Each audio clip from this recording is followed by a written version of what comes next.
Welcome to Your Thoughts, Your Reality with Michael Cole, the podcast that shines a compassionate light on the journey of veterans battling through life's challenges. Michael is a dual elite certified neuroencoding specialist in coaching and keynote training presentations, dedicated to guiding military veterans as they navigate the intricate pathways of post-deployment life. Join him as we delve into the profound realm of neuroencoding science, empowering these brave individuals to conquer universal battles, procrastination, self-doubt, fear, and more. Together, let's uncover the strength within you to re-engage with families and society, forging a new path forward.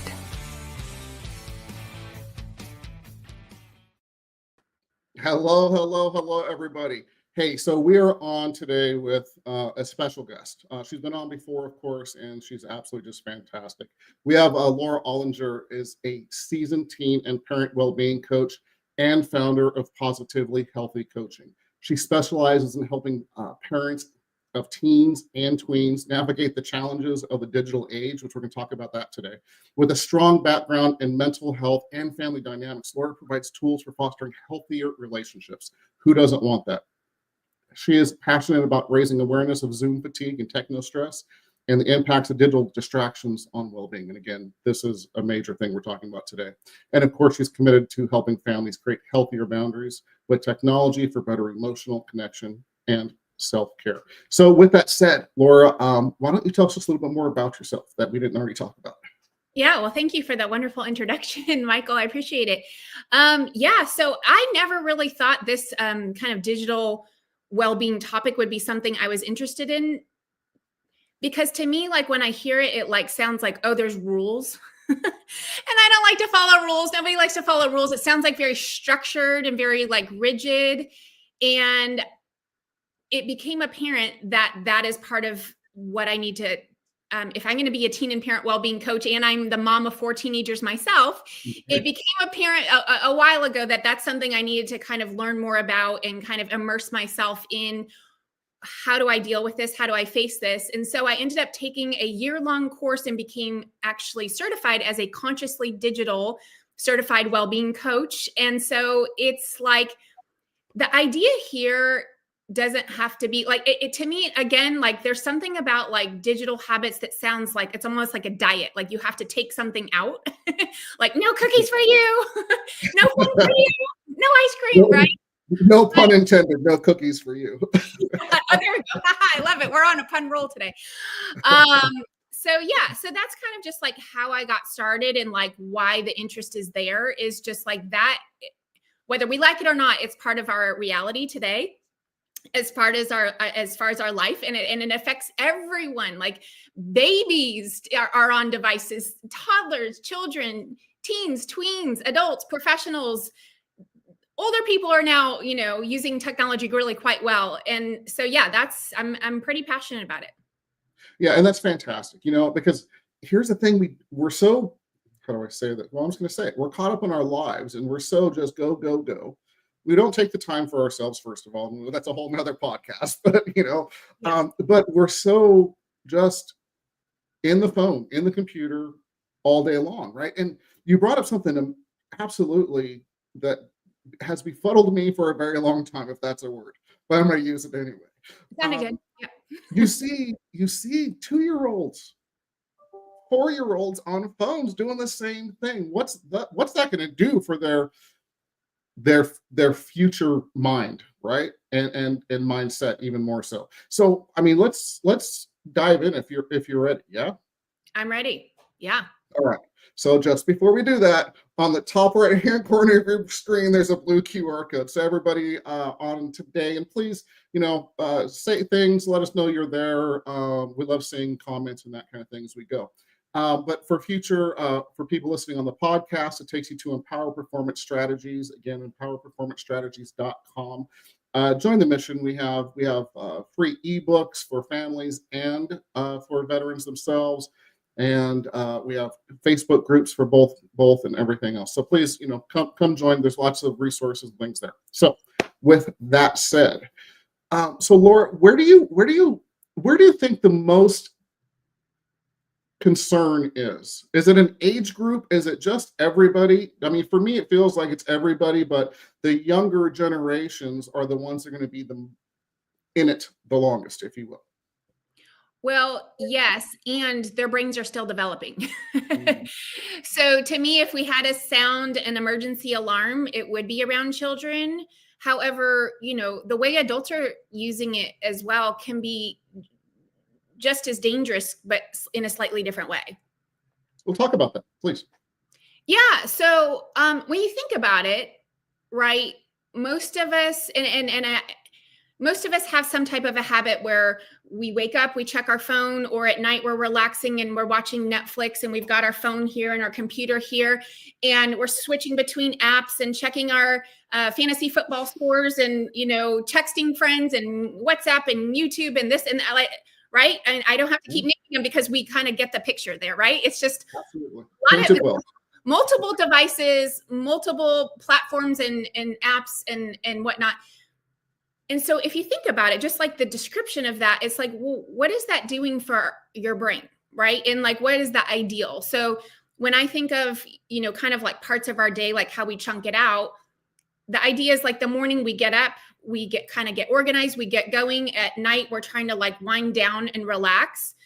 And then in the middle of the day, there's maybe, assuming you like have a normal like work schedule, it could be maybe you're working later. I don't know. Everybody has their own, rhythm. True.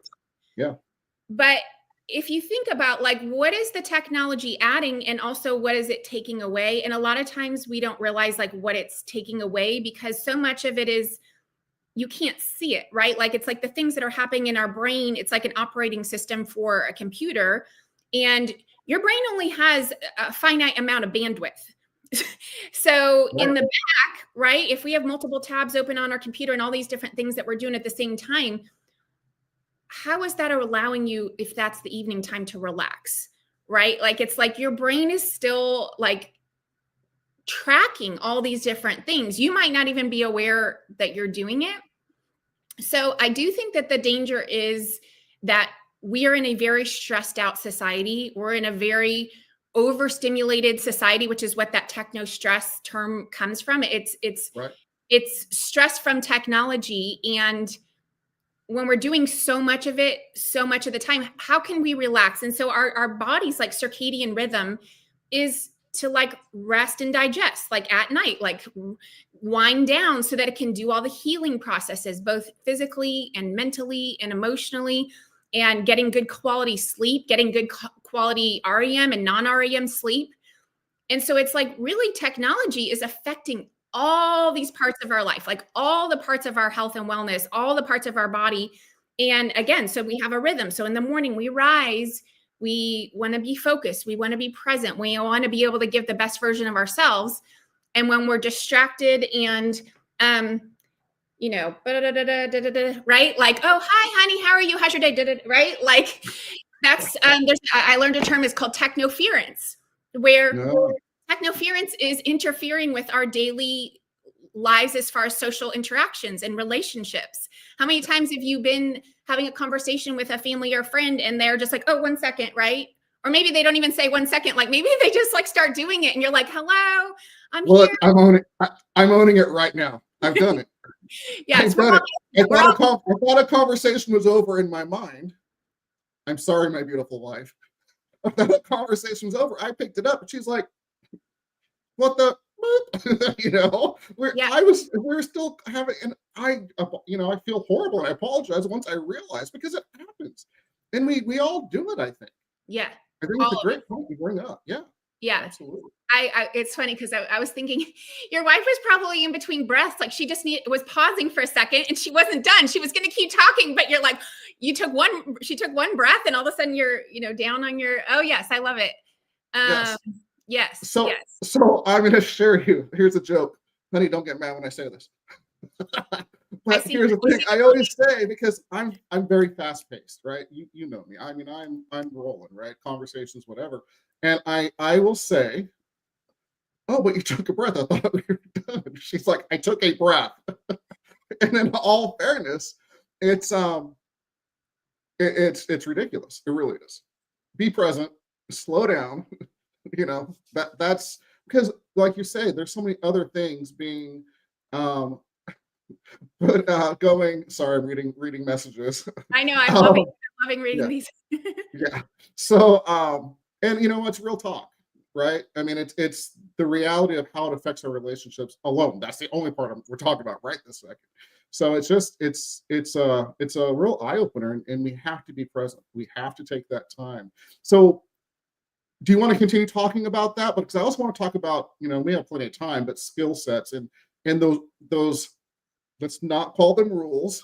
Let's call them guidelines, whatever is a good word for it, you think, but how to how to change it. So do you want to keep on where we were or kind of pivot a little bit? I think we could blend the two together. Let's do So, it. I know one of the things we were going to talk about is like Zoom fatigue. So if you're the type of person that has a job that you're on technology all day and you're in back-to-back Zoom meetings, it's all about the small things. And so that's where I'm blending these two topics together, because this could apply to all the ages and all the, wherever you are in life, whatever you're doing. It doesn't have to be this big dramatic, okay, kids, no technology all summer, no devices all summer. Like, it doesn't have to be big. It can be small. So if you are in back-to-back meetings, schedule 5 minutes in between meetings. Schedule a standing up break. Schedule it even affects like the muscles in our eyes. So if you're staring at a screen all day, you might start to get headaches. You get that Zoom fatigue. You start to just feel like cranky and irritable. I know I do when I'm sitting in my desk and I'm on meetings all day. I just start to not feel good. So getting up, taking it breaks, looking outside, like picking something 30 feet away, kind of allowing your eye muscles to even like refocus on something more distant.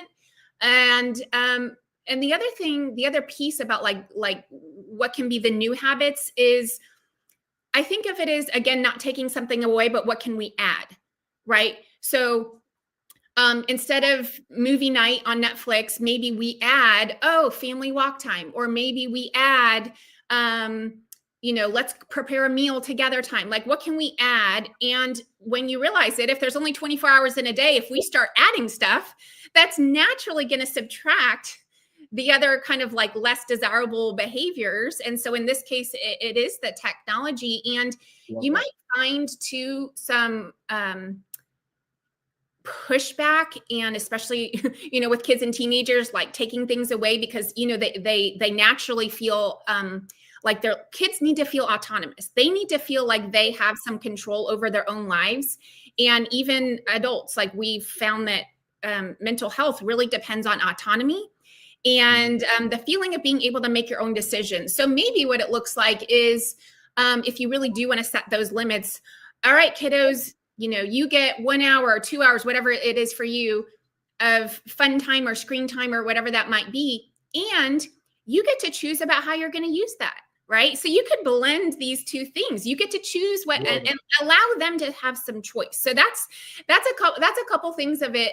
But again, instead of thinking of it as this big thing, I would think of it as small little things you could do. And the next piece, which I'm sorry to kind of take over the question here. Don't worry about it. Before we get to the next piece, and don't, we're just talking. You're not taking over anything. Just be you. Do not sweat it. All right, really. You don't want a Stephen King movie in your household of the summer of no tech. So I think what you bring up, because here's the reality, man, it will be hell season in your house if you take away all the tech. Right. And the things you just said, Laura, were fantastic, because it's not about taking it away. It's about doing something else fun. And the more you celebrate it and have fun with it, whether it be, I love cooking with my wife. I do the chopping and prep and whatever the case may be, or, walks, whatever that is. But when kids get out in nature and it's fun and it's celebrated and it's good conversations, and not just kids, everybody, it's not a punishment. It's a magical thing when they hear the birds chirping, or you see that cute squirrel run up the tree and acting goofy, or whatever the case may be. So find those gifts. Find those gifts and make it a celebration, not a, you can't, stay off your phone, stay off your phone, stay off your phone kind of thing. Yes. Yeah. Right. And of course I can always add on to that nature part, because, a lot of whether there's a diagnosis of ADHD or there's just kind of an awareness that my child has a short attention span or I have a short attention span. There's so much research about being out in nature actually brings us back to our natural rhythms as far as that circadian rhythm, but also our ability to focus. So there's like a study that said like kids out in nature for 2 weeks, they just naturally are able to focus better. Like if you're trying to like find a cure for your child's inability to sit still or have that, if they have a high, like hyperactive predisposition, nature is one of the biggest keys, along with obviously the other things, the food, the diet, the exercise, the stress management, all the things like I call modifiable lifestyle factors. So yeah, I'm glad you wanted to talk a little bit more about just like being out and being present and like getting that, seeing the squirrel, seeing the rock, seeing the stream, like all the things. Absolutely. And even adding on to that, just take your shoes off and put your feet in the grass for a minute. Yeah, it's big. I love that. Yeah, I mean, the grounding effect, you know, I know grounding's very big online right now, all that stuff, but it's been there all along, guys. It's been there all along. That's why it was so much fun to go out and play in the grass, you know, roll around, do all those things when you're young. Yeah. News for you. It's still fun. I'm 53 years old. I've laid out my grass and just sat there and looked up at the trees and the birds and the sky and the, you know, the clouds moving. Yeah. Don't let the kid die in you. That's great. I love that. I love that. Thank you. So back to what you were going to talk about. Well, the other part that's kind of like big in this is not just the picking up the phone, but like there's part of it is like, what is the draw?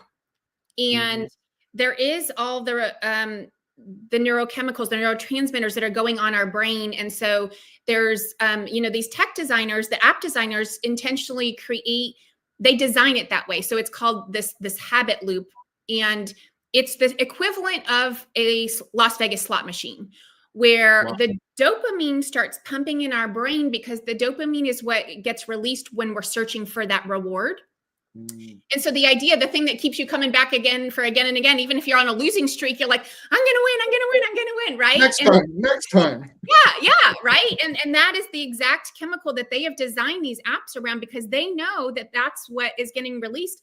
And so when you go back to check your Facebook or whatever social media that you might be using, they know that if they are hooking you. They know even like the dating apps are designed because if you get a like or a rose or whatever the things that you see, I don't even know all the things, but you know, any type of I don't either. Thankfully I'm out of that. But you know, anything that is interactive, that's why they design it that way to keep us coming back. And so in a way, I don't want people to feel shame or kind of judge themselves in a negative way when they notice that they're doing this, because in a way, I don't know how to say it, where I want to take equal responsibility for my behavior and the fact that it is designed this way. So if you find yourself one of these people that's constantly picking it up, in a way, it's not your fault. You know, the app designers have developed it that way, and you just happen to be one of their customers.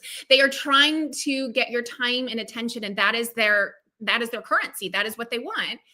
And so once you kind of have that awareness, it begins to develop maybe some new thoughts where, oh, I don't want to be that person that's getting sucked into my phone every 3 seconds. I don't want it, right? Like you start to like feel like a little angry. Like I don't want to be their customer who's giving away all my time and all that stuff. And so the idea is like, I want to empower people to know that you do have the ability to set up new habits for yourself. And I was talking about this with somebody, and she goes, yeah, sometimes I just throw my phone across the room when I am tired of looking at it. And I said, so do I. Sometimes I literally like chuck it because I notice if I'm starting to do it. And so sometimes it's like you just need that physical, like I don't want this to take over my life. And so yeah. I love that because you're winning. Yes. And it feels good to be like, yeah, I'm not going to cuss. I know. I win. We know what you're going to say. And you know what I wanted to say. Yeah. But how cool is that? And then here's the thing, right? You talk about feeling guilty and bad about yourself, all that stuff. What if we played the game like Laura's talking about, right? And literally realized it's a game to win. And just go, yeah, smile, celebrate, and toss your phone to a safe location. What if we just celebrated playing the game and winning it? Because all you got to do is win a little bit here and a little bit there, and everything else is getting better. Because, like Laura said, if you're cooking dinner or you're doing this or doing that, you're automatically taking away the screen time. Yes. Yes. I think that's so fantastic that you bring up the guilt, because how many people are going to do that? And it's just unnecessary thoughts. Right. And those are not helping us in any way, like No. it's not helpful to feel that guilt or shame. So, what is helpful? I'm sorry, my wife just put on there, I think about 30 mics across the room. I love it. I have a feeling that's coming soon to a theater near you. Okay, Susan, make sure it lands on a soft surface. That's always my goal. It has to be like on a couch or a bed. Don't smash it on the floor. That is so funny. I love it. I don't know what we're talking about now. Yeah, me neither. I lost track. So let's, if we can, and we'll come back if you think about it, please. A lot of us work in the digital world, right? I mean, probably more now than ever before. Mm-hmm. So, like for me, I'm going to get personal. I'm going to be vulnerable here. I always, and this isn't an excuse, my dear wife, but you think about, oh, well, what if I'm missing something? What if someone's trying to reach me? What if this? What if that? And I know it's not reality, because even though I work with veterans and first responders and their families and so on, there sometimes are emergencies. Mm. But it's rare. Mm-hmm. Because I'm not a hotline, Right. But it's rare. So where's that line? Where's that line that we need to maneuver, set for ourselves, and celebrate it, obviously, because it's not a punishment? Where do you think that line is, and how do you navigate that? I'm looking for real tips here, Laura. Come on. Okay.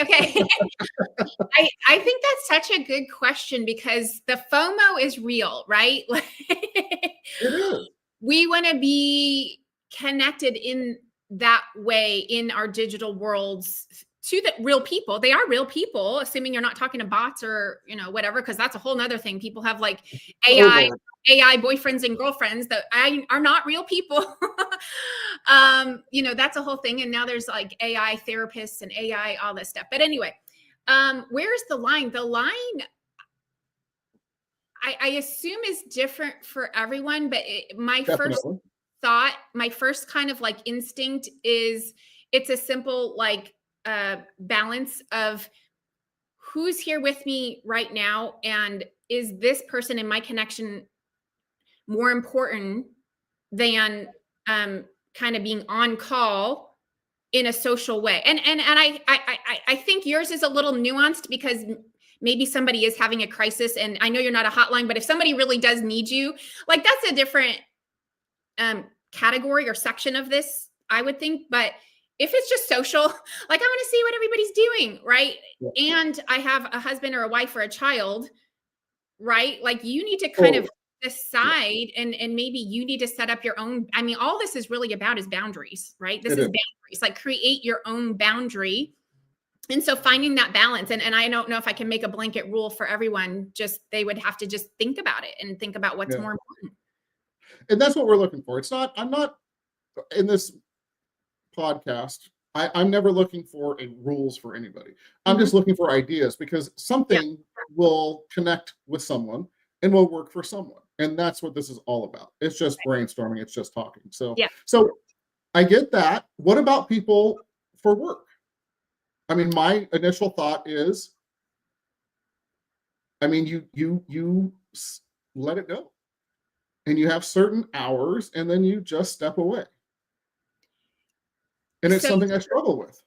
That's such a big topic, because this is like an American cultural thing. Because the course that I'm telling you about that I got certified consciously digital is actually based out of Europe. And so when we were looking at all these case studies and all the research, it talks about a lot of countries there value much more the shutting it down at whatever time they're shutting it down. No response required, or respond at your leisure is kind of the norm there. And so in America, somehow we've developed this 24/7 access thing, and it's gotten completely out of control. And so I think it's like everybody, whatever company you're working for, that's part of the culture. And if it's not like in existence, like to have any downtime or rest and relaxation time, they need to bring a well-being expert in for consultation, because all the research shows that when you have employees that are connected 24/7, they're obviously not getting the rest. And well, not everybody, people generally underestimate the importance of rest and sleep. They underestimate it big time. And if your employees or your group has that proper amount of rest and relaxation, they will be 10 times more productive. They will be 10 times more engaged. Your company will probably be 10 times more profitable if your people get the downtime. So depending on if we're talking about business owners or employees, maybe you have to have a conversation with your boss or your manager and say, hey, I have a wife, I have a baby. I need to be, checked out between 8 p.m. and 8 a.m. And that's what works for me. Is that okay? Right? Like, I can't speak to what people's jobs are, but like knowing that there is that downtime makes people so much more motivated to be engaged during the on time. Absolutely. I love that you said that. And here's the other thing. If you have a boss, I just got God bumps or goosebumps. If you have a boss that won't listen to that, that's not the right leader in that company in the first place, in my opinion. There's a reason why Google, I think it was Google, used to have pods where you can go take naps when you're feeling drained. Yeah, I think they still have those. I'm sure they do. In fact, they're probably just even better now. I mean, that was 15 years ago probably that I remember hearing about those when those first came out. And everybody's like, how spoiled are they? No, they just know they're going to get more productivity out of those people. And not just, can I jump in for 1 second? Not just productivity, but creativity. So most people's jobs is to some way be creative, to find solutions, to find problems. I mean, even if you're at home and you're a mom, we're constantly, because I'm a mom of 4 kids, I'm constantly putting out fires, small fires, but sometimes bigger fires. But I have to be creative, and I have to be inventive, and I have to have good communication skills, and I have to learn how do I manage this person while I'm also doing this, right? So no matter what you're doing, the creativity required for almost any position in life is great. And that you only get that through A, rest, and B, there's such thing as in our brains, the default mode network, which, I know you're having Dominique on tomorrow, who, she's great at talking about all the systems in the brain, but my awareness of it is, when you're in the shower and that's where your best ideas come from, or sometimes like you're driving and you're like, oh my gosh, I should write a book about this, right? Like certain times our brain, when it's just relaxed and it's doing something on autopilot, kind of like even a walk, something that you're on autopilot, your brain finally gets that space, and that default mode network is starting to get active. And that's the creative part of our brain. And so, just that shut off time is important. And with the Google thing, like you said, even a rest during the day, like if you can carve out 5 minutes, 10 minutes, 15 minutes, even, an hour lunch break, go for a walk. Don't look at your phone. Take some let's let your brain kind of like do its thing. Yeah, absolutely love it. It's funny you talk about that. I just watched a special on Warren Buffett that was on TV. And he literally, his favorite thing to do, and he does it every day, is he literally goes in his office and he either just reads for hours and hours and hours, like literally like 6 hours a day. But his favorite thing to do is just be in his own presence and think. Here's the difference. A lot of people, when they're thinking, it's all the overwhelm, it's all the negativity, it's all of those things. His is how to solve problems. And he says, sometimes I am super productive and a lot of times I'm not. But imagine that little skill set, that time he takes for himself to do that. His favorite thing is to think and solve problems. how many problems has he solved? In what, 95 years? I think he's 95 now. Oh, wow. Yeah, I know. That's what I said too. I didn't know he said old. What was that? Oh yeah, I didn't realize he was 95. Wow, that's a long life. I didn't either. And anybody gets a chance to watch it, check it out. It's absolutely fantastic. Not necessarily just about business or any of that stuff, but just a different perspective. It's very cool. With that said, I think we're already over time. Yeah, we are. This just flew by, Laura. Thank you so much for being on, obviously. So if we can start off with, how do people reach out to you? Yeah, come visit my website, positivelyhealthycoaching.com.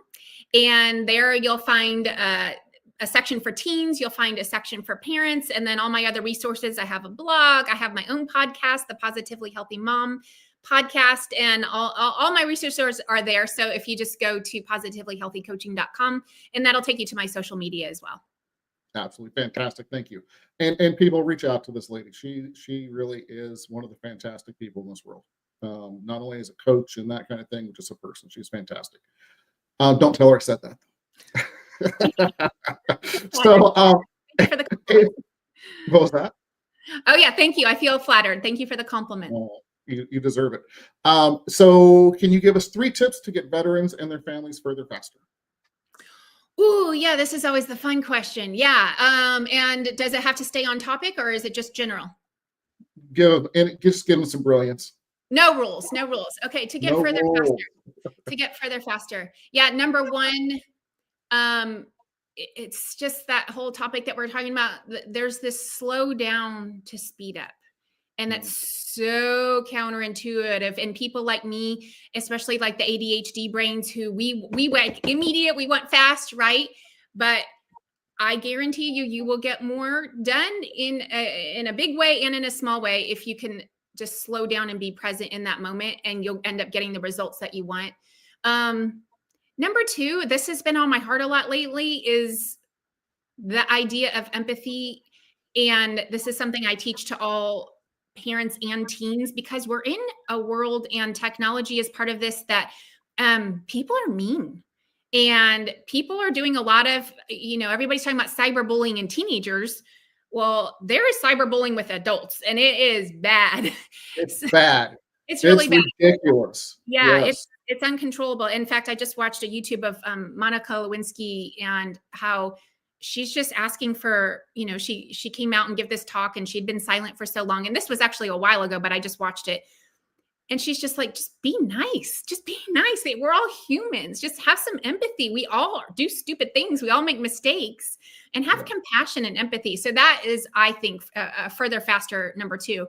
And number 3 would be the idea of taking care of yourself in the ways that you can. So like I mentioned earlier, the modifiable lifestyle factors.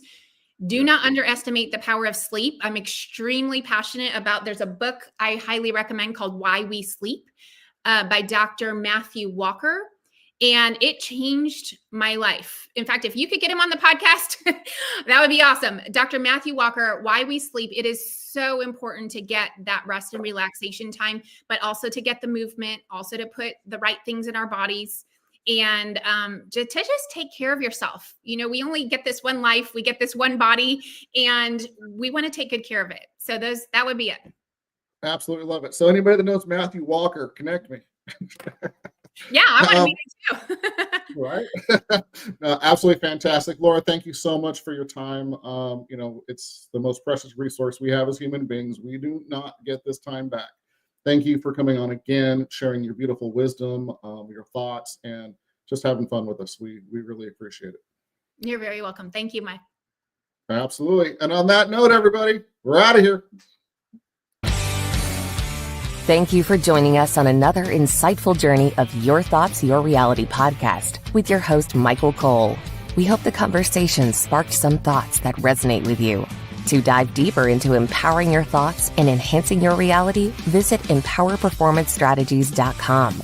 Remember, your thoughts shape your reality, so make them count.